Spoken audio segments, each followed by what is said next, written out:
believing whatever anybody else is thinking is true, and you allow yourself to be held back like that. That's not for you guys to do. You put out the content that you put out. The people will come. Some people will leave. That's not about you either. So do social media, but just do it smart. That's what I would say. Other questions? Don't say sorry. Sorry. I asked for a question.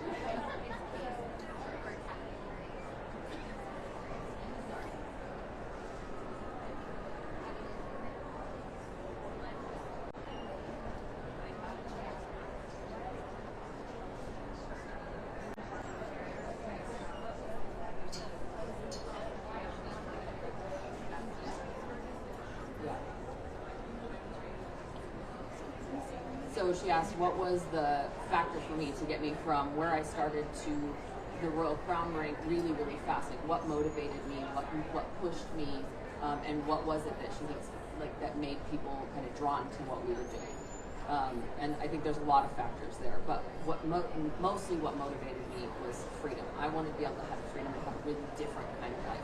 I had watched my mom struggle, right? So I had a totally like normal childhood in that like both my parents were at home. My dad was a pastor. My mom did music for the church, and then he like had this midlife crisis when I was like in 6th grade. He goes off and he never had a job again. My mom jumped into the workforce. She became a realtor, and that was what she did her whole life. And she struggled financially to keep us all afloat, right? So she was like basically taking care of 4 of us on her own, and I watched her struggle every day of my childhood. I watched her not be fulfilled by her life. I watched her not love what she did every single day. I watched her not enjoy the time with her kids because she was so concerned with, are we going to be able to put food on the table, right? And I always knew there was a better way. Like I write in Boss Up that at one point I was walking through the aisles of a grocery store, and I was looking for what kind of company can I create that's going to bring me the most money. And in my like 8-9-year-old brain, it was like, well, I'm going to make a product that everybody needs. And my first thought was, I'm going to make toilet paper. Everybody needs toilet paper. I'm going to completely kick the teeth in of the toilet paper industry, right? And I was like a little kid. I was like, yes, that's what I'm going to do because everybody needs it, right? Even people that don't have a lot need toilet paper. And so, you know, I was a little kid, but my mind was already thinking there's a better way than this. Like I could feel the struggle as a kid. And so my mom just never got it together. She died when I was 30. She was 53 when she died of a massive heart attack that was stress-induced. And I was like, okay, I'm not going to live my life like that. I'm not going to financially do what she did. She taught me so many lessons about what to do based on what she did not do, right? It was a great lesson from her. I am so grateful for her struggles because it really did teach me as a child. So again, don't be afraid to let your children watch you struggle. They will be better for it. It's not bad for them to see us struggle. And so I really wanted this, like as soon as she died, I was like, okay, I'm just following right down this path. I'm in debt. My husband and I are in debt. We're moving around. We're trying to make things work. We're like doing paycheck to paycheck some days. I have little kids. At one point I had twins that I could barely afford diapers for, and that felt like crap. And I just knew I wanted something different. And at that point, after my mom had died, I was introduced to Young Living. I just decided this is going to be the thing. I just knew in my soul it was going to be the thing, and I had dedicated to it. Right. So for the first 2 months, I avoided it. I was actually kind of upset when I found out that Young Living was an MLM because I was like, oh shit. I'm never getting out of here, am I? Right? And I'm so grateful now. But at the time, I didn't know what I didn't know about it, right? I just knew what I had heard, or my mom had gotten into some MLM stuff, and you know, she was standing up in front of people talking about a product in this like really robotic, super weird, rehearsed way, right? And I remember having a conversation with her way before I was into Young Living, before I had kids, and she was telling me like, no, I have to read it like this because it's better sales this way rather than me talking to somebody. And I would be like, why don't you just like talk to people? Because she's an amazing, great speaker, like outgoing. She was just like so sweet. Everybody loved her. But she was told that, hey, rehearsing this speech and saying it like this so we get all of the mechanics correct was the right way. And I remember seeing that too. And I was like, I have no interest in doing that. I don't want to do that. And the nice thing was I didn't know what I didn't know, and I was like, you know what, I'm just going to go into this thing not knowing anything about it. I'm going to do it the way that I want it to go, and it's going to look really different. At the time, I didn't think anybody would have a problem with it. Honestly, I was like, oh, it's going to be great. I'm just going to do it like this because I don't know how not to do it like this. This is just what I know. And so it really gave me some freedom to be able to like be creative and come up with a new way of doing things that's not the way that everybody did it. And it did rub a lot of people the wrong way. And I really did have to kind of stand behind and believe in the way that I had put doing this business forward. I had to decide, yep, I'm going to stand in front of this and I'm going to protect this because I actually believe in it, and I want the people that come after me to be able to do this too, and I know it can work. And so I really did kind of stand in front of it and like take a lot of bullets for it, but it was worth it for me because I just knew I'm not going to give up. I will not quit until this thing happens. And I knew at the time I was on a time limit. I had 2 years to make it happen, where he would say, hey, peace out. Like I really thought he'd be like, yeah, this is not working for us. You need to get out, right? Like pull out, we're gonna do something different. And so was laser focused on, I want this freedom. I want to be able to say yes. I want to be able to not worry about my paychecks. I want to be able to travel, because I didn't travel when I was a kid, right? Like it's like, I don't want to give my kids the things that I didn't have, which we didn't have a lot when I was growing up. Pastor's salary is not high. But I want to be able to show them the world that I didn't get to see when I was a kid. I do want to be able to do the things with them that I felt like would have made me like a more well-rounded and knowing myself better human when I left at 18, right? So those were the things that really drove me to push. It was, I knew that I needed to at least be making $1 million a year. Like I knew I could do it. I knew it was in me, and I knew that the comp plan had it in it, right? And as soon as I saw that, I'm done. Like not only am I gonna get there, I'm gonna get there the fastest, right? That's the way that my mind works, because I value that. That's the things that I value. I'm gonna get it done in the shortest time possible person. If you're not, then don't compare yourself to me, right? Don't compare to, like how fast it should be doing, or how it should look, or what it should be feeling like. All of that is false. It's all just made up in our heads. So for me, it was real. I was super emotionally connected to making enough money to get Michael home so that we could raise the girls in a totally different way. Like I want to be the fun parent. I want to be adventure parent. That's what I was made to be. And that costs money. And I knew that I wouldn't be able to do that with Michael's work schedule. If he only had 2 weeks of vacation a year, hell no, that's not going to work for me. That is not enough by far. I need longer than 2 weeks to be able to make these kind of memories that I want, to be able to create a bond with my kids that's going to last, so that they want to keep coming back, right? Like I want to create something amazing out of this family, because I didn't have that. Like my family's completely broken apart. I'm the matron of my family at this point, and that's super weird to be the oldest female in your family at 30 is like a really weird feeling. Like there's just not a lot of people to look up to and say, all right, this is, how did you do this? Like guide me kind of thing. And I don't want that for my kids. I don't want that. And so every single time I decide to reevaluate why I'm going to do something, usually the kind of life that I want to live and the kind of relationship I want to have with the people that I love and my family is behind that goal. And if it's like, even if it's like, hey, we're going to go on this trip and I know you guys can't afford it, but we really want to go with you, so like let us take care of it, like that would make me so happy. Come over to my house and like let's drink the most expensive wine that we can buy on the market right now. Like let's go try it, right? Why not? Those kind of things make me really excited, and I want to be able to say yes to those things, even if they feel like weird or pithy or frivolous or something other people wouldn't choose, right? And so when you are emotionally connected, you can actually see yourself opening up a $1,000 bottle of wine and sharing it. Like $250 a glass, that's insane, right? Like, but I want that experience. I want to live that kind of life. I want to live the $250 glass of wine life. And that costs money. And so that was really what was pushing me forward. Does it taste different than the $5 wine? Sometimes, not always. Sometimes, not always. Yeah. So when you talk, because your motivation is like awesome. It's like you're reading my mind, right? Good. So, but there are always those people that are like, oh, she's all about, getting to that next income level and things like that. So I do a lot of protecting of myself and letting people go. Then you get the whole, well, she's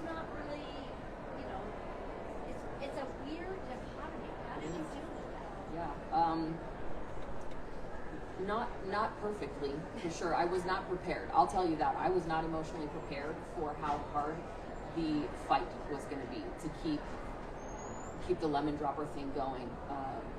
It just felt like it was coming from all angles at some point. It was coming from other people around us. It was coming from the corporate side. Like, I just felt like sometimes we were just taking it from all angles, and it was really difficult. I wasn't prepared to fight as much as I should have maybe been in the beginning if I'd known anything about what I was walking into. However, that ignorance made me push forward where maybe I would have made a different choice if I had known, hey, you're going to get these kind of emails. I might have made a different choice. For me, I think really in the end, I just believed that number one, I could do it, and number two, it was going to be worth it. I could do it, and it was going to be worth it. I felt like I was in this unique position to run and do that thing. I had a partner that was going to support me, and at the end of the day, that's really all I need. I'm doing it for them. I'm not doing it for the peanut gallery that's going to send me nasty messages or say she's not a great leader. That's true. The truth is, I'm not always a great leader. There's some truth in every kind of thing that rubs up against us and makes us feel like, ugh. We only feel like, ugh, because we're identifying with the thing that they said. So there's some truth there. And to me, that's a lighted sign. Hey, fix your shit, right? Like, it's right here for you. This person is a gift to you, showing you where there's something that's not wholehearted here. So fix this part of you that cares what that person says, that cares that this person thinks that you're a good leader or the right leader. You are the best and the right leader for exactly where you are, doing exactly what you do, no matter what anybody says about that. And you will have to like mentally separate yourself. But really, every time you feel that, ooh, that doesn't feel good when they say that thing, there's probably part of that that's a little bit true. You can identify that thing and work on it. You can try to work on that relationship where you can say, you know what, that's not something that I have the time or the desire to work on right now. I'm going to let that one slide off of my back, and I'm going to remember that there's a shadow here somewhere that I'm going to come back to. Because at some point in your life, you're going to come back to these shadows. The ones that show up whenever you get those nasty feelings in the pit of your stomach, whenever you think I'm not doing this right, whenever you're afraid to stand up in front of somebody. Those are all shadows that we're kind of avoiding looking at. And entrepreneurship is not going to let you avoid it for long. And so I would say just be aware. Just be aware. That person is saying that because of them, not because of you, right? They're being triggered by something that you're doing that is also a shadow in them. And that's what the great thing about relationship is. We're teaching each other along the way how to be more wholehearted, how to be that person that is equipped to be the leader at the end, who's ready to say, hey, I'm going to stand up for this and this and this, and whether you like that or not, I can only be what I am, right?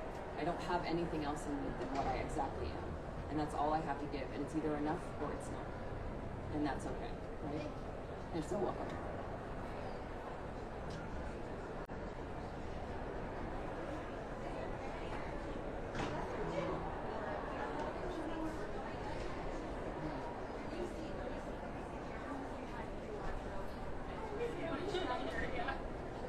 So what insight, she said, what insight do I have about people that either were stagnant over the last couple of years or were growing and they're not, they're having to rebuild? What advice do I have?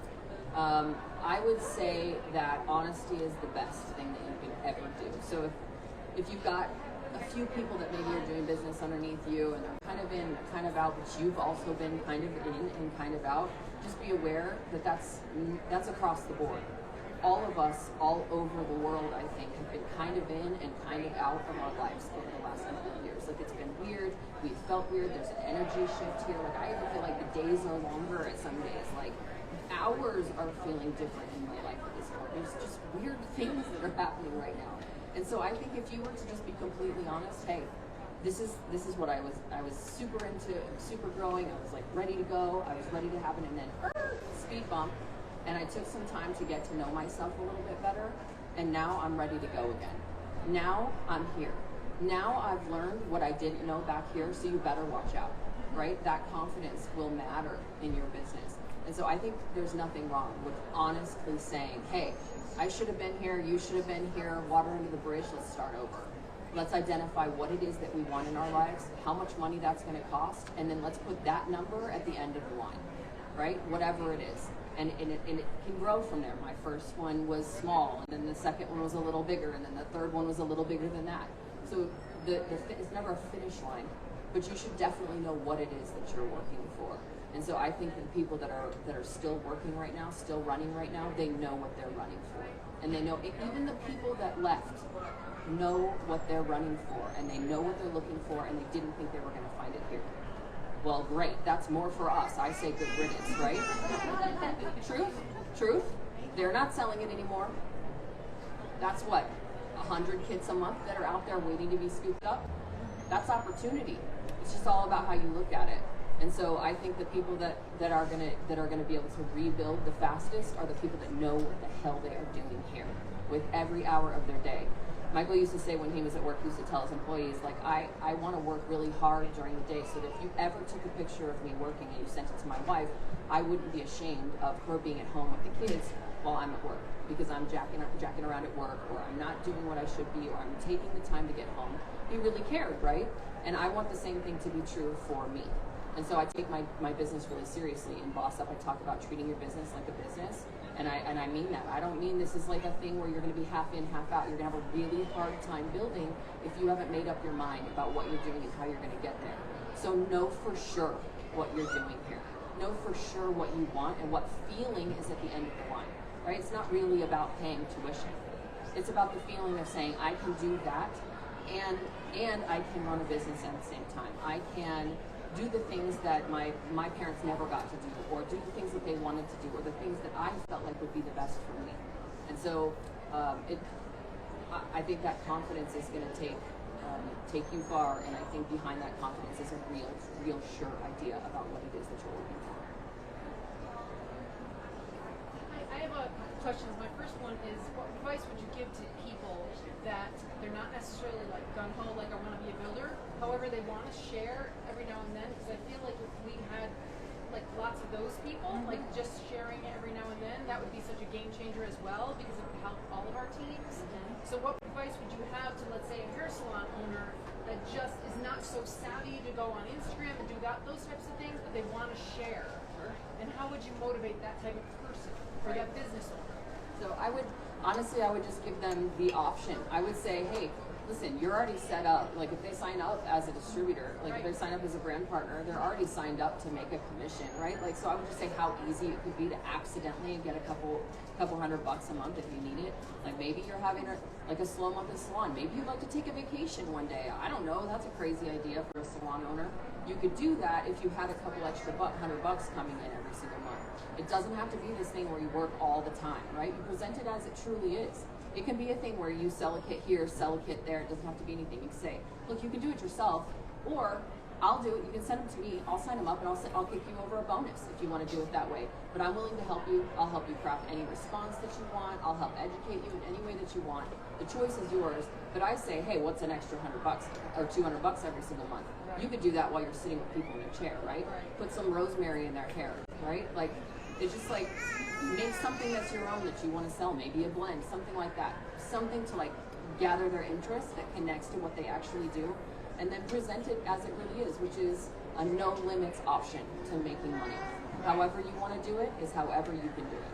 And then do you feel that it's still worth it to tell some people that, because I have resistant people that don't want to build online, and I understand that. They don't want to be Instagrammers and influencers. They want to build the way we always did back in the day.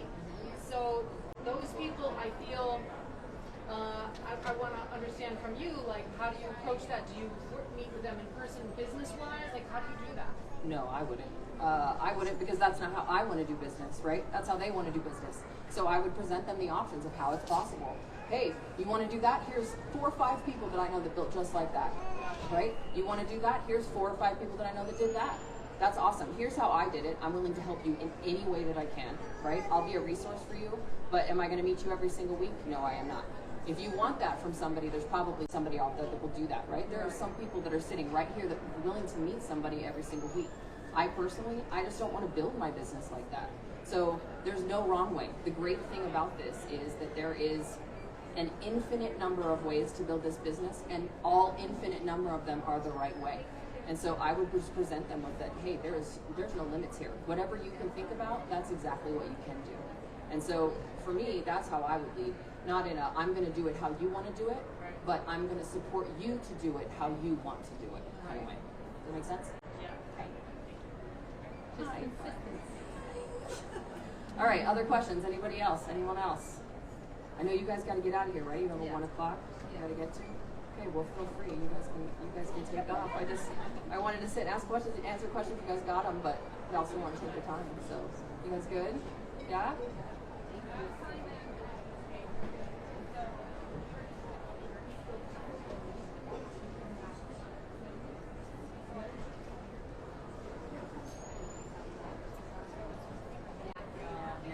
Yeah.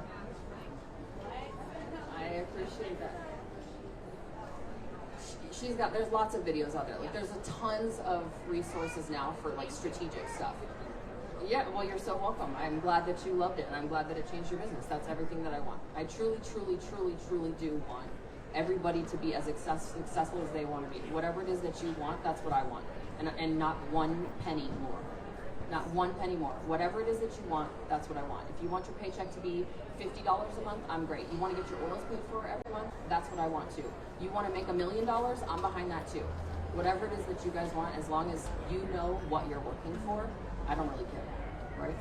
So I'm really happy for you guys. I'm glad you guys are here. Everybody that's here, you guys are set. I know you're set. I know you feel it now. I can feel it now.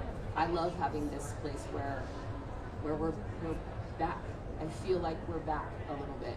And that's the first time I've said that in maybe 5 years. I'll say 5 years that I haven't felt like something's different here. There's something that's missing in this connection that we have.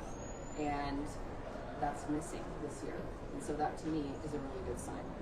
So I just want to encourage you guys. You can rebuild. If you feel discouraged, it's possible. I also want to tell you this is not the first time this is going to happen to you. This is not the first time. It won't be the last time. Like it's going to be, this will happen over and over again. This is how we work as humans. We try things. We say, okay, this is no longer working. We're going to do something else. We call it a wave in MLM. And we're here to ride that wave, so get your surfboard, right? We're not here to leave. We're going to do this. We're going to stick this thing out because we know it's going to be the best way to get us to that thing, that feeling, that one thing that we're looking for in our life that we're sure is going to lead us to fulfillment. And I think what you'll find is you're going to open that door and you're going to realize, nope, that wasn't the thing. It wasn't the thing. It's not the money, right? And it's a really great realization, but you have to get there to feel it. And I'm really excited for you guys because that will pump a community up once you really figure out what really matters, right? But you have to get out of survival to get there, and I get that too. So let's make some money, yeah? Thank you guys so much.